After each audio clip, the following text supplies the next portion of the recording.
Yes, sir. Welcome back, or should I say, welcome to The Bridge, where we sit and talk about or talk with the movers, the shakers, and the go getters that are shaping the industries today.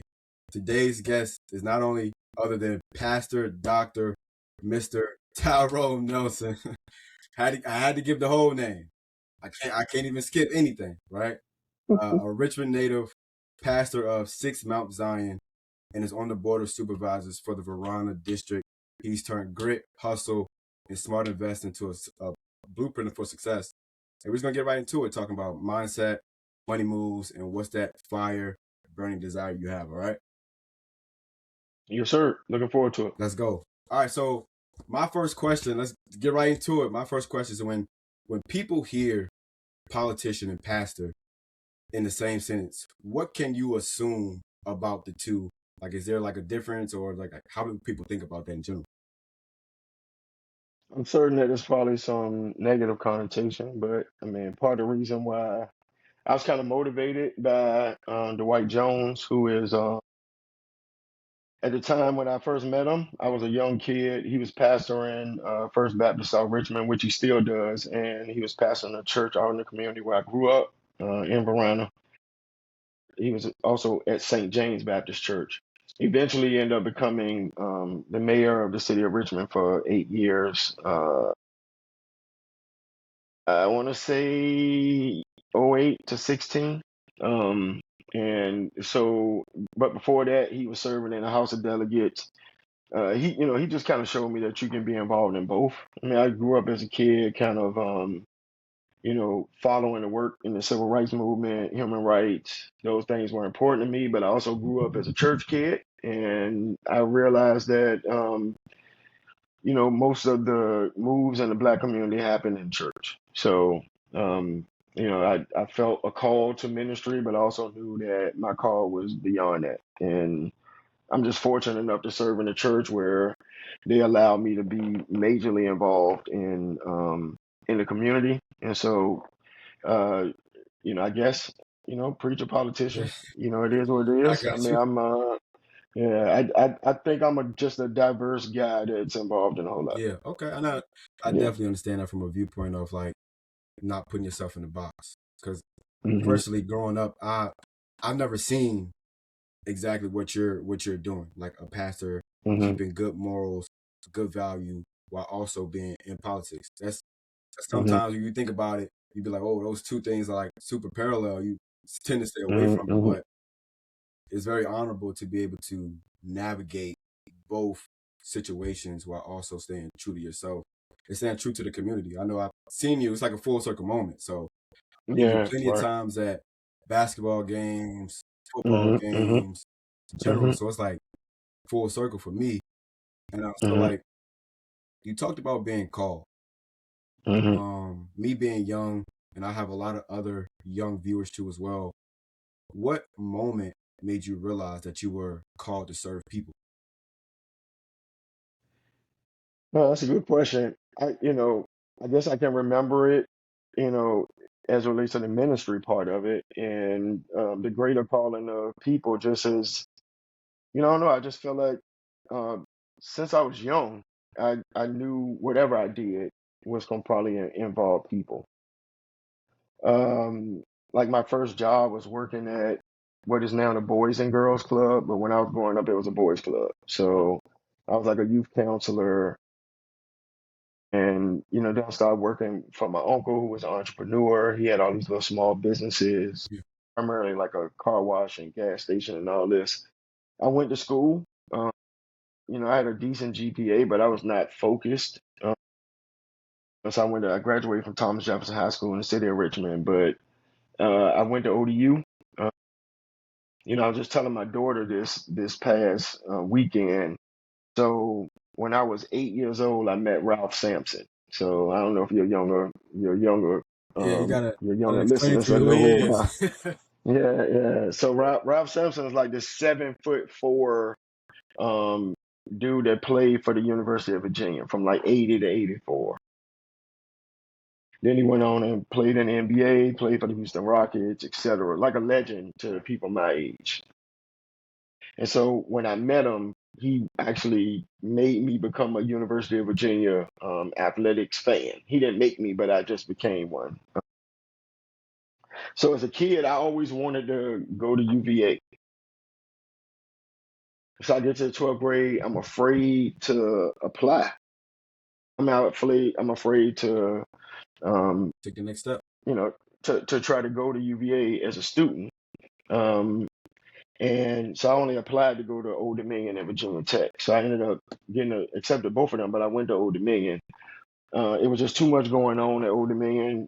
My parents they kind of sheltered me a little bit. They were disciplinarian. So, when you go to ODU, then you got North State, you got Hampton, you got the B. I mean, there's just a lot going on in 757, and you're not mature. So I went there, was there for a year, came back home. I brought up UVA because my daughter literally just graduated from there this past weekend. Okay, congratulations. And thank you. So I was trying to find myself, which is like 10 years of my life. I felt like I wasted because I was trying to find myself, whether it was in the work world, whether it was in the school world. I didn't embrace who I was because I was trying to be what everybody else wanted me to be, whether it was fitting into what how the culture said I should talk, dress, be. Even as a young preacher, it was the same thing. So I felt called, but I knew there's like a different type of vibe with that. I was like mid 20s maybe, hanging with my pastor. He was preaching at some country church. It was like raining one night, but I decided on Friday night I was going to church, and I could have been doing a whole bunch of other stuff, but I went. And I went home that Sunday, and I was like, I don't know what's up, but I just feel this call to serve God in a greater capacity. So he told me, go read the Bible, come back to him at the end of the year. And I went back the next Sunday. I was like, bro, listen, I know what I'm supposed to be Yeah, doing. Like, I'll do whatever you tell me to do, but, you don't need to waste my time yeah. waiting on the end of the year. You know what I'm saying? So we got into the process.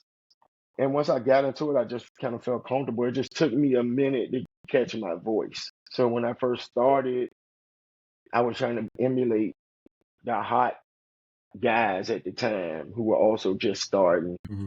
And so I was trying to beat other people. And eventually I ended up just being myself. And I think once I learned how to just kind of flow in who I am, because when I first got called, a lot of younger preachers, they were they weren't like me. You know what I'm saying? So I was still heavy into sports.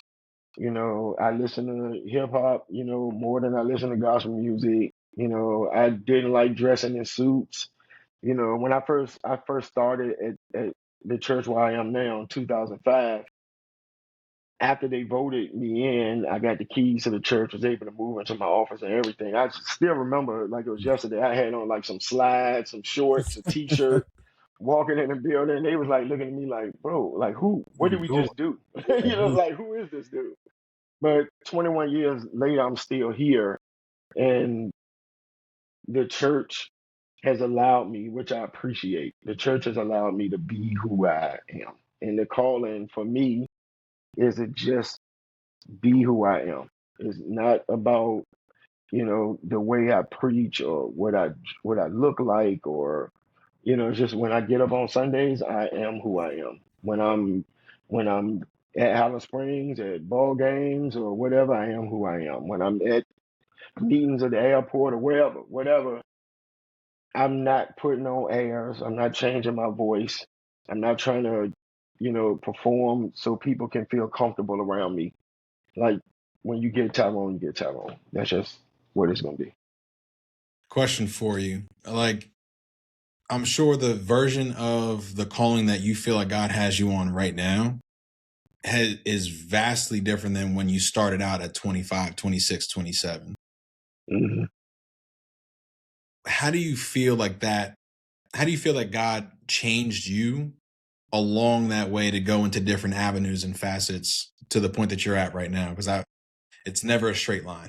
It's never a Yeah, straight line. yeah. No, it's I think it's just maturity, gaining knowledge, becoming wiser. Um, my first real job, my first real jobs in ministry, they were all designed around working with young people, so children and youth. So I was a children and youth minister at a church in the city, Mount Vernon Baptist Church on Rosewood. I also was a children and youth minister at a church out in Maidens, Virginia. I think it's exit 167. I can still remember it, or the Oilville exit off of 64. But I would go out there one weekend a month, and I did that for like 3 years. And then I got a state job, which was a state youth director. So I was able to go all across the state preaching and working with young people.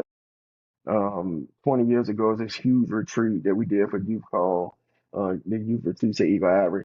And so that kind of shaped me.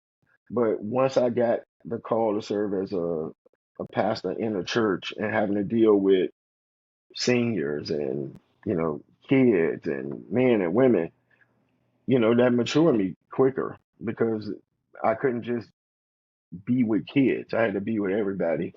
And then I picked up knowledge and wisdom and but again, I come back to just being good with who you are and asking God to take who you are and use that for the purposes that you call to be and walk into and not be afraid of it. And that's yeah, that's kind of how I've evolved, not being afraid to lose. Um, there are a couple churches that I went up for that I wanted that I did not get.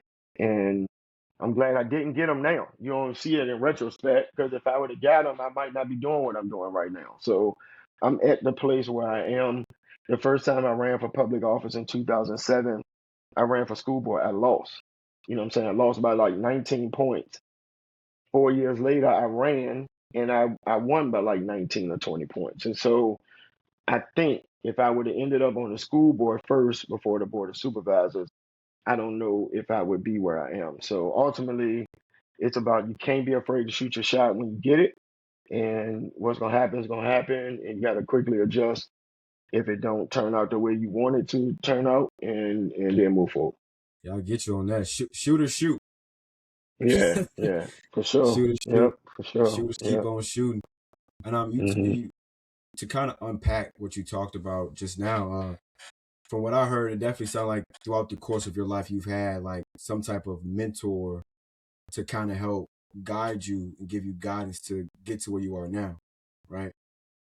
And from even on like in the earlier years, early part of just like life and being a young teenager, it kind of seemed like you were always in a leadership role serving people, right? So my Hmm. question would be to this: as you see other people, putting their ballot in to become this or that within the political system here, why? And when they get that, why do you think so many leaders lose touch with people, with the people that they serve? It's a good question. I mean, a lot of it's ego and becoming more. It's easy to get sucked up. I don't care what you do. I mean, it's easy to think more inward than it is outward. So I think as long as you continue to think outward and connect and be in relationship with people, I think you're gonna be fine. I think when you start thinking inward, it's about you, how much money can you make, what people think of you, and all of the things that come with sometimes being out front. You can easily find yourself trapped, and before you know it, so this thing I've learned, like, no disrespect, but most people are going to use you for what they can use you for. And, there's only a few people who really going to be connected with you to the point that your life means something to them beyond what they can get from you. And so you'll find, you see it, like, especially in this 24-hour news cycle, something happened to somebody, 2 or 3 days we talk about it, maybe a week after the funeral, that's it. And people move on and they find other people to be in relationship with and to get what they need out of you. And so, I mean, you can't never, there's two things that I always say. You can't get too high or get too low with anything. And the other part of it is you got to stay connected to who you are and the purpose for what you're doing it. Because if not, you'll lose yourself. And once you lose yourself, it'll be hard to get back. Spoken truthfully. Spoken truthfully. Uh, again, this is not, and we said this right before we started recording. I was going to ask you a whole different stream of questions here, but staying down the faith route, why do you feel that more Christians don't aim or don't push to be in public office or any kind of elected roles? In just in your personal opinion, because I've not really seen too much of it as a pastor and you holding a public seat. It's just rare to me, so I'd love to hear your opinion on that. Well, I mean, you started with Christian, right? So we're talking about two different things. So it's like, why is it not more Christian leaders, or I would that's say probably more the Christian question. leaders. Like, Yeah, why yeah, are, yeah. because you see it a lot of, hey, I'm not bashing anybody, but there is a decent amount of, hey, we're Muslim, we're going to aim to be inside of these public offices, or we're Jewish, we're going to push to be inside of these public offices. But a lot of Christians do not feel that, hey, God calls me to be in a public figure. That means I need to be in the pastor, or God's calling me to serve people. That means I need to be in the church play or the church choir. I'm not allowed to be in like the secular world and hold a position like that. So why do you feel like that's really shunned to take that public office as a Christian? I think it's where you come from and the people who so into you as just as people, period. So I come from, I'm a Black Baptist. That's who I am. Grew up in a Black church. We're Baptists. We're in the city of Richmond. If you Black Baptist in the city of Richmond, you call the ministry, you're gonna probably be connected to Virginia University. That's where the School of Theology is. And so what's taught at the School of Theology at Virginia Union is like liberation theology, right? So it is a study or teaching of God that frees you from whatever those things are that will make you feel like you are trapped based upon the lifestyle that you got to live, or the color of your skin, or where you come from, etc. So I think I grew up in that area, that era, that phase. We were taught that the church leads. Particularly for me as a Black man, the church was the leader, and so um, being younger in ministry, I was taught you had the Bible in one hand and newspaper in another. So you gotta stay, you gotta stay in the Word, but you also gotta stay entrenched and engrossed in what's going on around you, and then you live it out. To me, there is no separation.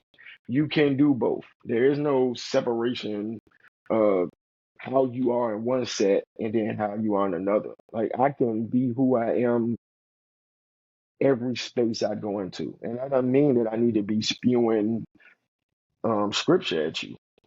I mean, you can hang around cats, you can tell the folk that's different, and it's by the way they choose to live. You know what I'm saying? So that's really, to me, that's what it's all about. And that, what I believe, is what my call, um, connectivity. I've got a couple of Mike, how old are you? You graduated when? I graduated high school in 2017. I'm 26, turning 27 All next right. month. Yeah. So a couple of the cats that probably were behind you, they actually go to my church. You know what I'm saying? The like young adult men, it's kind of like the thing where I want to just make sure that guys understand, young ladies understand. Be whatever your career is, whatever your path is, you can do all of that and still be a believer. And don't let that, don't let being a believer stop you. Like, you can enjoy yourself. It just, you know, you gotta live. I always ask myself, would God be pleased with this right now? You know what I'm saying? And that doesn't mean that I don't get upset. That doesn't mean that a curse word doesn't fly out sometimes. That doesn't mean that, I don't get frustrated or angry. But I've got to, I'll give you a perfect example of this. Last night, I was in a public meeting talking about what we talked about prior to the meeting about data centers. So I had a town hall meeting, and I had an agenda of stuff that I wanted to talk about. But somebody who's in the community that is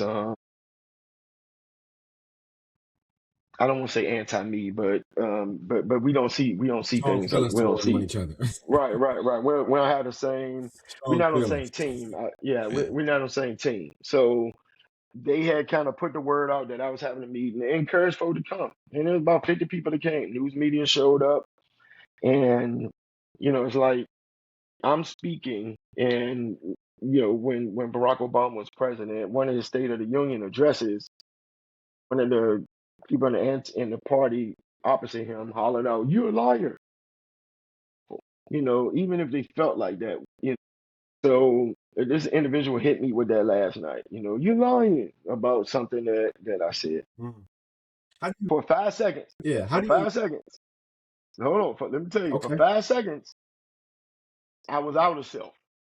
You know what I'm saying? So for 5 seconds, I literally said, when the person said it, I looked, and because I knew exactly who it was, I'm thinking about all the IG videos they doing about me, all the stuff they say. I can't say nothing. I got to be the bigger person. For 5 seconds, I literally looked and said, "You know what? Let's do this, me and you." Now, there's a hundred people in the room, and for 5 seconds, was I was about to get ready to go down the road in the next 5 or 10 seconds that would have impacted me, and it would have had people looking at me in a way. See, this is what I told y'all. He's not mature. He can't handle it. Yada yada yada. So, and just that quickly, I said, "You know what? It's not worth it." And I stopped and I turned back to the person that I was talking. And so many people came to me afterwards and was like, "I'm so glad that you didn't go down that road. The way you handled that taught me something." And so, but I could have messed my whole witness up. And then my witness is connected to the kingdom.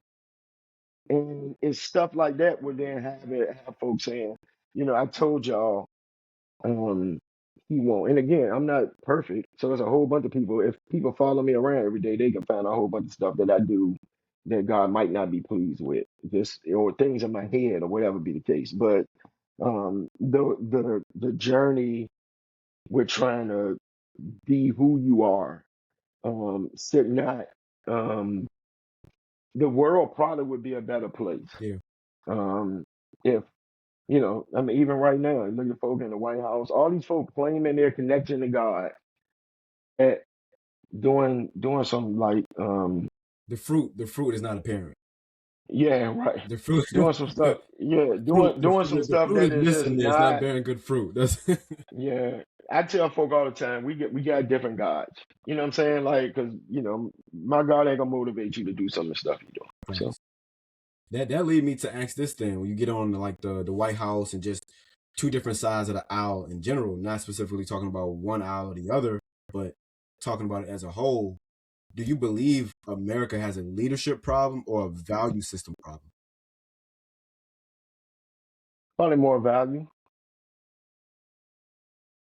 You know, I mean, I'm a Democrat, so I'm not gonna lie. I ain't one of these people that's gonna stand up and be like, I don't follow no, I follow um if it's Republican or Democrat, then Democrat values line up more in line with what I believe as an individual.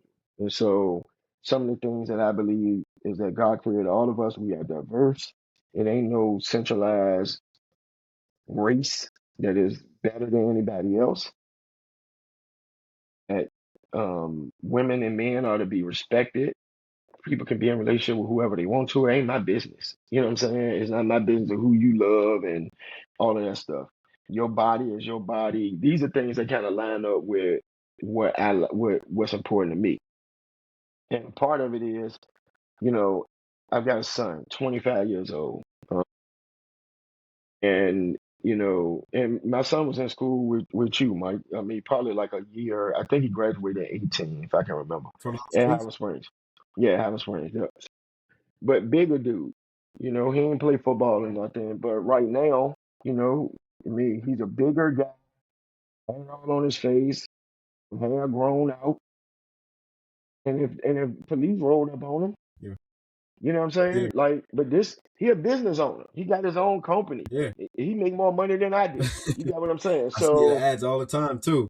right. So, but they won't look at him like that. You got what I'm saying? So it's like if you don't fit within a particular place. Same thing. I got two younger daughters. Like I want my daughters treated with respect. I want them to be honored. Like the young queens that they are. And some of what is taught is not always helpful. So if my daughters, now neither one of them, I think they both are, um, are into men in relationship. But if are you telling me that if my daughter was a same gender loving person, that I'm not supposed to love my daughter? I'm supposed to look down on my daughter? So some of the values, what we think is important, I think what's more important is not who somebody is loved with, but how they loving them, how they treating them, whether we kind, whether we compassionate, whether we looking out for each other in our neighborhoods. Those are the things that are important. So I, I don't think it's about leadership in the White House. I think it's about just the way you rock in your community Yeah. and how you treat people, and the people you're around. So I think it's who you surround yourself, Yeah. who you surround yourself with. That's more important than what comes out of Washington. Leadership and accountability of self. I think Hmm. if I remember correctly, I think there was an interview back in time, way before I was born, with Malcolm X, and he talks about how like leadership starts in the home before it spills out into the streets. Sometimes you got to be able to Hmm. control your family, control your kids before you go out there and Hmm. start preaching to other people in a sense. So Hmm. I definitely, Hmm. I definitely agree with that, and that was a good answer too as well. Like so, speaking to the younger generation, like just like growing up right now, somebody just graduating high school to mid-20s to even sometimes early 30s. What's one truth that we should all know about society to like that we need to hear right now? I think one of the things that I would encourage is just building more relationship and like just being more communicative to each other. It's like so many opportunities are lost. Like I just look around, I see folk on their phones all the time. Everything's just kind of, not everything for everybody, but a lot of focus about social media, etc. And all of that is good. They're great tools that my generation didn't have. And I can't say what we would, I don't know what kind of person I would have been if I'd have had a cell phone and access to, internet 24/7, etc. Just I think building relationships make you better as a human being, and that's what I would say take advantage of, even on the jobs that you work. Mm, Like if you're working at a grocery store, you're a bagger, you're doing stock, then take some time, speak to folk. You never know who you might end up being in relationship with. I told my kids as they were growing up, they all now legally adults. Like who sometimes may be more important than what you know. And so because you can be top of the class, 4.0, whatever, and still somebody who got the right connections may end up further along in the journey than you are. And you can't get mad about true. that. You Still, know what I'm saying? Sometimes it's just really about who you know. And so who you know comes out of building relationships. It comes out of opportunity. And some of it is just privilege, according to where you are, who you connected to.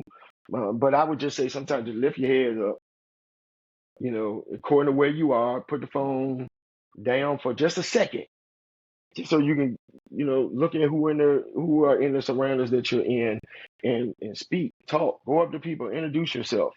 Um, and like we said at the beginning, shoot your shot yeah. because you just don't know. I mean, you don't know who you may end up, um, with. So I pay attention when I'm around. Mm-hmm, And what I've been trying to do now as I get older, mm-hmm, if it's and if it's a young cat that I might see, I might get a spirit of discernment that this young guy, it might be worth me approaching, trying to build a relationship with, investing in. And sometimes it hasn't worked, but more so it has worked. mm-hmm. And so it's just like so many young people out there, um, that I built relationships with. Um, I think relationship Yeah, is probably number it's one. important. Yeah. And it goes back to what you were saying too, like association is everything. I think Mm-hmm. me getting as I got older, I probably heard that phrase more than anything in general. You are who you hang Mm-hmm. around, so if you hang around five people who want to do this and that, you're gonna end up doing that. Mm-hmm. You're Mm-hmm. eventually gonna Mm-hmm. assume their habits, assume what they like to consume and all that type of stuff. So I try to just like focus now on like surrounding myself around good people that are focused on Right. what I'm trying to do. Maybe it's not exactly what it is, but they've always been holding me accountable and pulling me further instead of pushing me backward or dragging me into something I don't need to be in. My Mm-hmm. grandmother, she used to always say, it takes 30 seconds to get into something, but a lifetime to get out. Lifetime to get out of it. Yep. That's fact. Yeah, and I just That's fact. always thought about that before doing anything. Mm-hmm. Anything. Like if the energy don't Mm-hmm. get you then, you don't get you in that moment, it has to be returned back somewhere. Sowing and reaping. That seed gonna Mm-hmm. grow eventually. Yeah. I just a couple of weeks ago I just I was fussing, I can say it, at a young person, and just decision making was just off. And I'm like, I dig it. Like you looking at everything short term right now. Some of these decisions gotta be long term. You looking at, am I having fun right now? These people wilding out, they're enjoying life. And I'm looking and I'm like, you look at the circle that you're around, look at these people. How many of them you think, you know what I'm saying, are really 2 years from now, 5 years? Some of these people you ain't even gonna be talking to in 6 months. So you really gotta be smart about, again, what you said, who you surround yourself with. Where do your values line up at the end of the day? Like, and I hate to say it sometimes, like, what's folks' goals? Yeah, Because if you hanging around the right people, they're not gonna let you mess up. When I was young, I was just stupid. Like one of my older cousins, he was hustling low key, and we didn't you know, we were first cousins, but he kind of found out who his dad was later. And but then once we connected, we was family, right? But his environment won't my environment. And where I wanted to be in his environment, he wanted his environment to be like mine. You got what I'm saying? yeah, And so I was trying to get in his space. And I'm like, man, begging him, like, give me something to sell. You know what I'm saying? Let me do something. Put me to work. put me on. Cause I want them shoes. Like I Yes. I want a car. This is like back in the day when you had the system coming out the trunk Yeah, and you had the rims, and I'm like, I want that. And my cousin was like, like, no. You know what I'm saying? Like, bro, you got a future ahead of you. Don't mess it up hanging with me. Like, and he eventually ended up getting himself straight, and we ended up working together on some stuff. But at the end of the day, it's people like that I also owe for keeping me out of trouble because they could see something. And we got to do that same thing for each other, looking out. Don't be allowing people to fall by the wayside. yeah. That's that's powerful. I think a lot of younger people may deal with that too as well. Having a friend living in the neighborhood, having a friend that's into all the exciting stuff, but you may play Hmm. ball. Hmm. You like that life that they live in, but you like, man, I do want to play. I do want a chance in the league or at least to go to college Yeah. Right. Right. Right. Right. For free. for free. Go to college for free, Exactly, and for free. now Because that's a you go blessing to within college for itself too. free. Yeah, and make money. See, they weren't making no money when you was playing, Yeah, but now they make money doing it. yeah. So, I mean, mhm, and I think that's super powerful. And we're about to change gears exactly to community. And what mhm. that means, and maybe just like in the Richmond and Henrico area, what's one of the biggest issues in Henrico or just in Richmond affecting local communities that you overlook? Well, I try not to overlook none of them. Okay. I know where I am. You know, the reason I decided to run for public office is because there were no black people, no people of color. It had only been one person elected in our entire county, a black man, prior to me in 2011. So he was elected in 1995. only person of color ever. That means that in all these rooms, it won't no black people there. It won't no Asian people. It won't no, you know what I'm saying? Diverse. It was just all primarily all white men all the time. So now we are on our third. We've had several. We're like 6 or 7 black people elected now, but only 3 women. One is only served. One only served 6 months before she resigned. And so the spaces, we're trying to play catch up on the spaces, the creation. And so because of the folk that's in the room, then there's decisions that are made. Like at some point, somebody decided that a lot of the low income housing was going to take place in a certain part of the community, whether it was in Richmond, where the courts were going to go. It's in Henrico, where you going to do New Bridge and, subsidized housing, whatever be the case. Where you gonna put the office jobs, and then where you gonna put all the industrial and the manufacturing, where all that stuff going. So those are the places where the decisions are made, and so I get elected, and so now I'm trying to make sure that on my side of town, we get the new stuff just like everybody else get. And so from what I can control, which elected officials can control where the public dollar is spent. And then hopefully the private dollar will be spent in those communities. And once you got the public and the private dollars going into the same communities, then you got the opportunity to really kind of do some exceptional things. But what we see sometimes in Eastern Henrico was there were very little investment in certain areas, and now we making some major public investments, but you don't see the private dollars following. So that's why you still kind of got a short prompt, or you got it's intentional that you got Manchester in the city of Richmond. You got Scott's Addition, intentional investments from the private. Now you go. Yeah, if I not Yeah. maybe I Look, because I think years back, if I remember correctly, when you go over that, I've never heard it being Manchester when you go over that bridge that separates from Richmond to Southside. Southside. Yeah, Southside. Yep. It didn't appear to me until like maybe a couple years ago when everybody started calling Mm-hmm. it Manchester Flats. And I'm like, I've never heard this.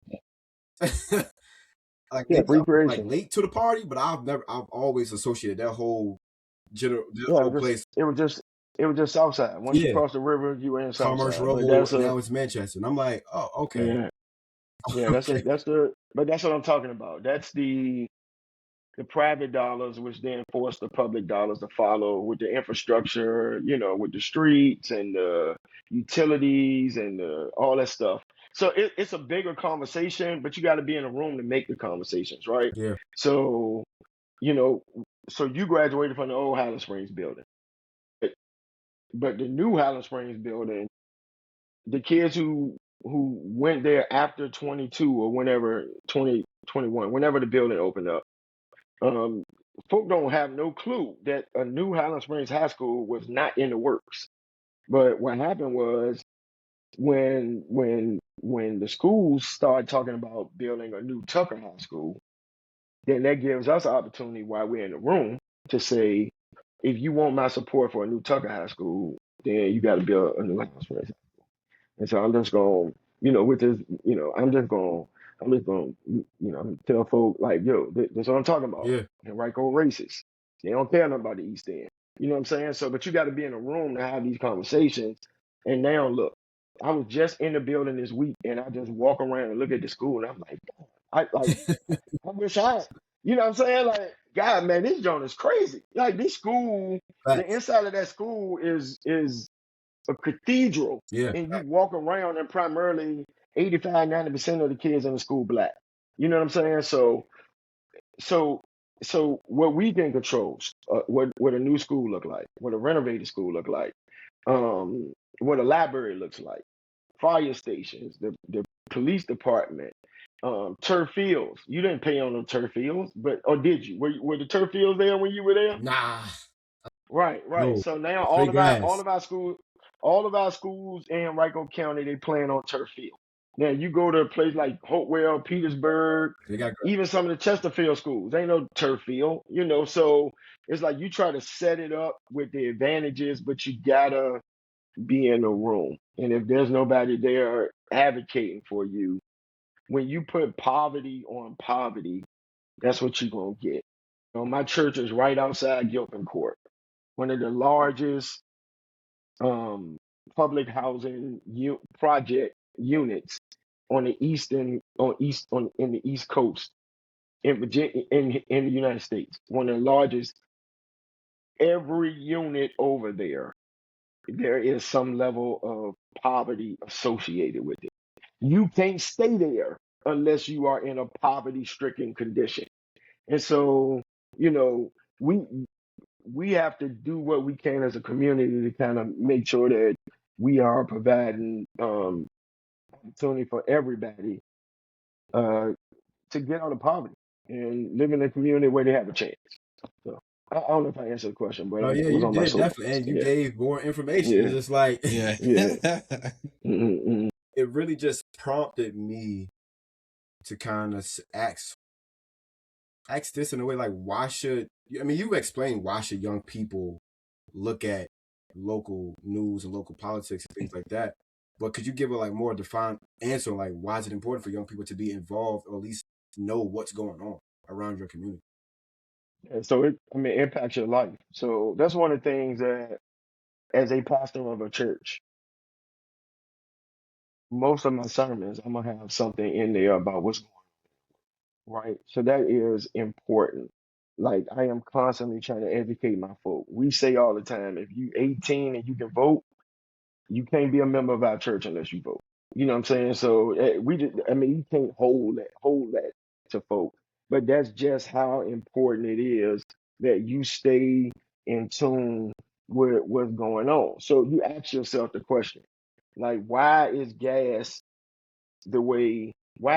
like 450 or 4 whatever it is right now? Like um why 10 years ago I could have paid 275 for a house, but now that same house is 450 in my communities. You see what I'm saying? Like why are my um power bills going up? And then you started digging into the answers and you explain it, and then folk know that the persons who make the decision also impact your daily lives. And that's why you ought to be paying attention. You know, you you gotta get outside of just your bubble, focusing on you, because it is I don't know if y'all watch like The Wire or anything, Yeah, but it's like everything is connected. You watch. You got the hood in season one. You got the shipyard in season two. You got back to the hood and the city and politics in season three. You got schools in season four. You got the media in season five. All of it go together. Who telling the stories? Why they telling the stories that way? Who's in office? Why they want to run? yeah, Everybody does something for a reason. And I hate to say it like this, but sometimes we just pawns in the game. yeah, We think we in the game, but we ain't in the game for real. yeah, And so I try to tell folk all the time, it's bigger than what kind of shoes you got on, what kind of car you driving, what kind of clothes you wearing, where you live at. It's bigger. You got to care about more than that. yeah. So speaking to Because sometimes, go ahead. yeah, so speaking to people not at the cap table, Hmm, hmm, hmm. how do you get to the cap table? Like being on the outside, if you don't want to be in politics, how does somebody get to the cap table? I mean, you got to just create it. Again, just the folk you are around. Um, just try to get educated. Like you create your own table with the folk you are around. And then you connect to somebody that you know. Like, look, I don't know all this stuff, but I know Nelson knows some stuff. And I'm gonna bring Nelson in to kind of holler at us. So you gotta find the folk that care. the folk that want to invest in you, they want to invest in community, and want to build relationship, and then you just keep on educating, and that's the only thing you can do. Like everybody, like I don't want you around me like that if you don't care. You know what I'm saying? So like that, but that's a standard that I got to set for myself. And I can't just throw people away because they don't. It's my job to try to invest in and educate and empower and pull in. And, look, we back in 2007, a couple of cats that I know, we started playing Monopoly. I don't even know where it came from. Like, we all competitive. And one day somebody was just like, man, let's get a bunch of dudes together and just play Monopoly. That was 2007. It's 2026. We still do it every Sunday night. All right. So it's a group of us. Now, what's come out of it is brotherhood. All right. We play a little board game like Monopoly. A sociologist could come and sit in our Monopoly games and write a book about black men, the interaction, what we talk about, because we talk about everything. We competitive. We like winning. There's some folk there who are like some of the best manipulators in the world trying to make deals. It's funny, like some of the funniest stuff that I've heard in my life happens around that table. But we also educate each other. We look out for each other. And there was one point where sitting around a table, a Monopoly table. And, we ain't drinking, it's just we come together to play Monopoly. You got what I'm saying? At one point we had the mayor of the city playing with us, and Nice. we got state senator playing. You got me. You got state championship high school basketball coach at the table. So you got some pretty successful brothers playing a kid's game, but it's like iron sharpens iron. So it could happen just at the crib playing 2K or Madden or whatever be the case. But find the spots where you can get folk together and use it as a teaching moment. And that makes me think about this quote my mentor always told me. It's just like, people don't care how much you know until they know how much you care. Yeah, that's it. So that's where you got to start. Yeah. You got to show people that you care. Invest. And I want to ask you this too. Like, before we shift focus, like, what's one thing successful communities do that maybe poverty-stricken communities do differently? I don't know. That's a hard question to answer, because a lot of times I think all the communities probably making some good decisions for themselves. They just don't have the resources and investments made. So, when you're in a certain position, you got to fight. You just fighting to survive. Like you try to make sure there's food on the table, make sure that the lights on, keeping bugs out the house, and keeping your kids safe and all that. Keeping the You don't have, so no disrespect, but that's one of the struggles, like even with the data center conversation right now. Like the conversations are mainly held by people who are privileged to a certain degree.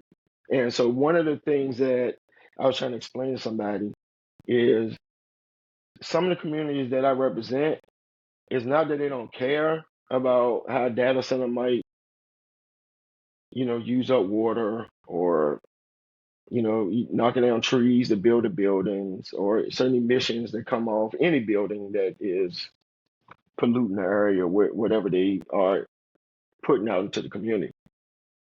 But you're not thinking about that. To fill your car up is going to be $60 or $70, and then you got to go buy groceries and everything at the grocery store, and then you still got to pay the rent or the mortgage. You in survival mode. Yeah. So, like, I don't think it's about resources. So I just say it like that. I think that if communities have the resources that they need, then I think they will. They probably will look at things different. Yeah, that's when I asked the question, that's immediately what I thought about.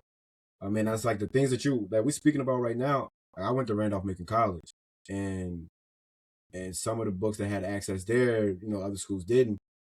And so like when I read those books about Richmond in general, some of this stuff date back probably even further back than like the 60s. This when people started to make, you know, claims against, the East End and the West End. I seen that in books that they were giving us to read. Mm-hmm. Like even having access to critical race theory books and those kind of being taken off the shelves or being hidden was like, man, like we missing out on a piece of information that if you don't look hard enough, you won't find, you won't even know about. And so you got to know your history. That's an important thing too. So, I encourage people to try to read as much as they can. Know where you come from. Know who your people are. Know the fights and all the stuff that is going on before you. If it's up to certain folk, they will try to rewrite history, and that is, it makes me sad that even in schools, like you cannot embracing who you are, trying to minimize, like you can't talk about certain things. Um, you know, Knowing who you are, where you come from, why it is the way it is, the more information you have, the more powerful. True. That's true. Maxwell, you got anything? It's beyond what I was thinking we were going to talk about today. So I'm just. Yeah. It's a lot of things that this could really go on to like a 2-part interview because this is just like so much to unpack, and like me living in Henrico and understanding, getting a feel for what's going on. It's like it's a lot to unpack. It's a lot of questions. Like I want to know questions. What's going on with the Kmart? I want to know what's going on there. And so the crazy thing about it, and we can do a two-parter because I am gonna have to go in a second, but we can do a two-parter. I literally just had a meeting this morning about the Kmart. So that's the amazing thing. So the Kmart been shut down for several years.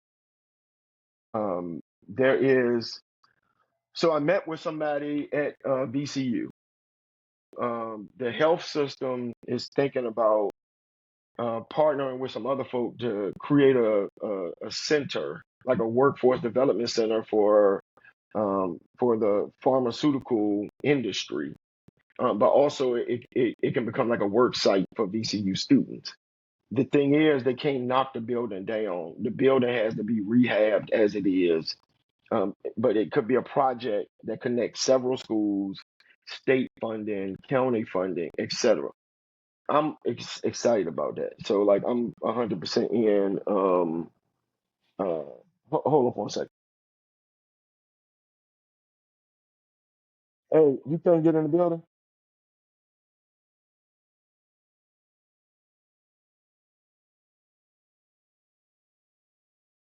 Yeah. I will tell you something, Mike. Yes. Yes. Yes. Good Lord. I know, brother. He's cooking. He is cooking.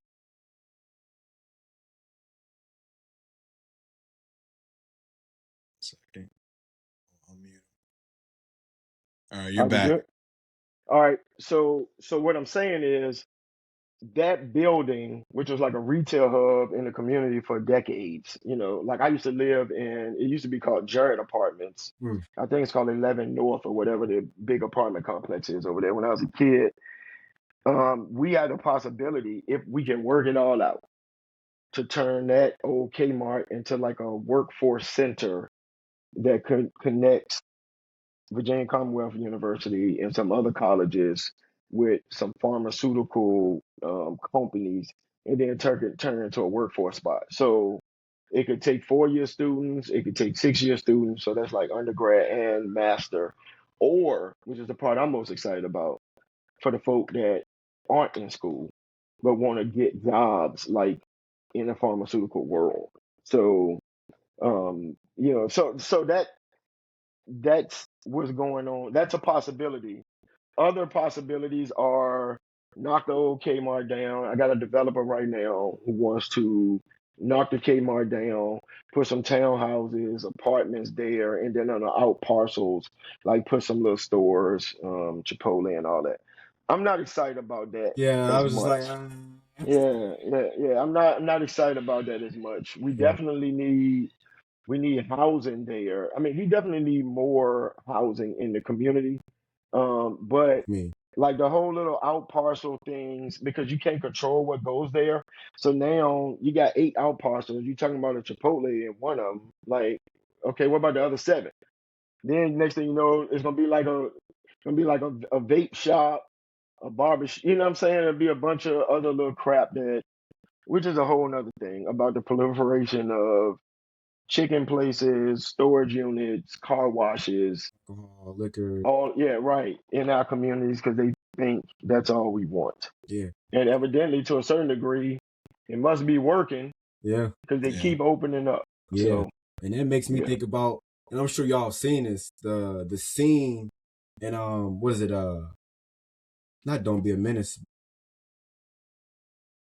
Man, I Boys in the forgot the name. Hood. Boys in the Hood. Yeah. When he was standing on the corner preaching about Mm-hmm. why is there Mm-hmm. so many liquor spots in these neighborhoods.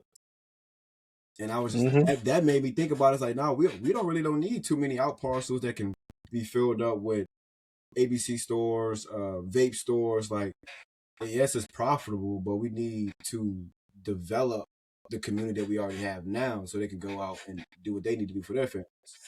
So we got to have people that want to. We have people that want to invest in. So that's the. I try to share. Like it's hard to tell people don't spend money in other places when they have needs from other places. But it's really about the people that want to come to your community, right? Um, if folk don't want to bring their business to the community, who you mad at? You mad at them Yeah, or you mad at the community? Because like it's certain like yeah, I'm sure Whole Foods got a whole bunch of stuff, but Whole Foods don't want to come to my part of town, so I'm not going to no Whole Foods. You got what I'm saying? I'm not driving 20 miles away to go to no Whole Foods when Whole Foods pretty much putting the middle finger up at us. yeah, You know what I'm saying? Because in their mind, they probably like a bunch of niggas. You know what I'm saying? They gonna tear up the store. They gonna be smoking in the parking lot. yeah, But guess what? The struggle is we be doing that yeah. sometimes. So we it's a Sometimes, listen, right off of 9 Mile Road over there where the Walmart is, there's a new kid place called Adventure Park, right? Nice little bounces, jumping houses. We don't have nothing like that nowhere in the East End. Exciting. The first day it opened up, they did one of them teen takeovers, and the police was everywhere. You got what I'm saying? yeah, And so now on the weekends, you'll take your kids to Adventure Park. You got to do it, but it's police there. You got what I'm saying? yeah, And Yeah. then they don't do that at Short Pump. Well, they also don't be wilding out like that at Short Pump sometimes. So we got to take care of, which I say it all the time. Community meeting last night, dude was like, well, the parking lot at the 7-Eleven nasty. The CVS parking lot nasty. Yeah, I see it because I go those places. Now, I've said stuff to the managers about cleaning up, but also you need to be checking your neighbors yeah. because why is it McDonald's bags and Wendy's bags all in the parking lot and they ain't in the trash can? Because we don't value our own stuff. So anyway, that's soapbox stuff. No, no, But you good, man. It's mm, mm, mm, as I mm. mean, as we come to a close here, man. I definitely have at least two good closing questions for you here, and it's definitely been a pleasure having you on here, man. And I would love to do a part 2. I'm in the process of rebranding. My name went from the crib to the bridge, and as I move on, it's just innovation, developing this whole show in general. But we talked about community. We talked about why people look and may not want to invest in us. So, as a person and people of the community, what can we do better to to bring that? Oh, I want to invest into the East End of Henrico. It's all about the dollars. I mean, we got to show people that it's worth investing. You can't tell somebody no company is going to come to a particular part of town, open up anything if they're not going to make no money. So it's about money. you know, people who live in East Henrico, they're loyal if they can get good service. So it's a trade-off. We need somebody. We need somebody to take a chance on us, honestly. But then when they do, we got to go all in on support, and it's important. Um, in the city, black-owned restaurant, Mama J's. If you're in the area, everybody know Mama J's. I'm trying to get Mama J's to come to the Eastern area. I'd say all the time, like, look, I guarantee you, if you come to Eastern Henrico, we will keep you open and you will make more money than you're making where you are right now. I guarantee you. But you gotta take that chance. You got what I'm saying? Look, I go all the way out to Glen Allen to get Chinese food, right? It's a place called Little Szechuan. Chinese Chinese Chinese Yeah, Chinese I know what food. you're talking about. Chinese food is crazy. Yeah. I tell them all the time, y'all come to Eastern Henrico. You'll have a line outside your door every weekend because you got a good product. You got a good product, the people will come, they will spend their money, and they will be loyal. So I think it's like both and. It will require somebody to say, hey, beyond just what the numbers say, I feel like if I can provide good service, folk will come. And then it's up to us to make sure To that maintain if it. people come, that we maintain it. Yeah. But you got to continue to provide the good service. You can't come and then provide us lackluster service.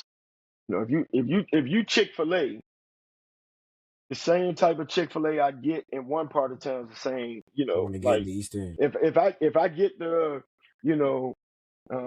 thank you, my pleasure, what I'm saying, at the end of the order in one part of town, Sure.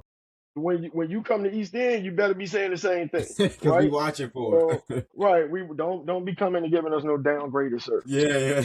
Yeah, For yeah. real. And man, just my closing question here, man. When the story is all said and done, what do you hope people will remember the most about Pastor Nelson? Done the best I could with the time I have, and service, opportunities. Um, you know, real people. So I don't want it to be just like a bunch of people is like just reading off a resume that he did this, he served on this, served on that. I really wanted to be that real people can be like, yo, this is stuff that this brother did that y'all don't know. You know what I'm saying? Like, when I needed this, he did this. When I called him, he was there. And what I want to do ultimately is motivate other people to be that way for other people. So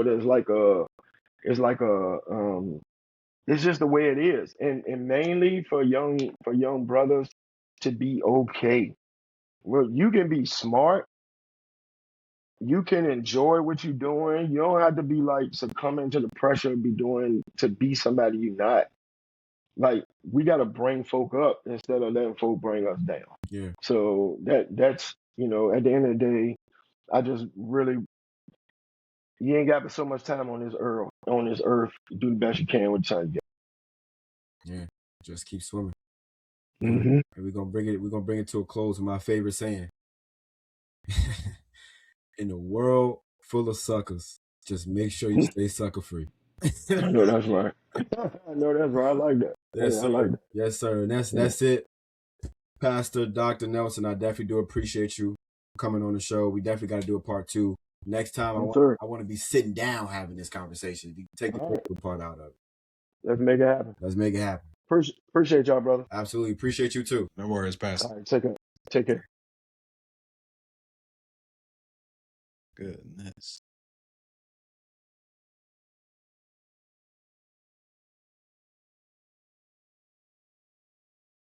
Good. Go show. Ooh. Maxwell. Hold on. Let me shut off this recording. Oof.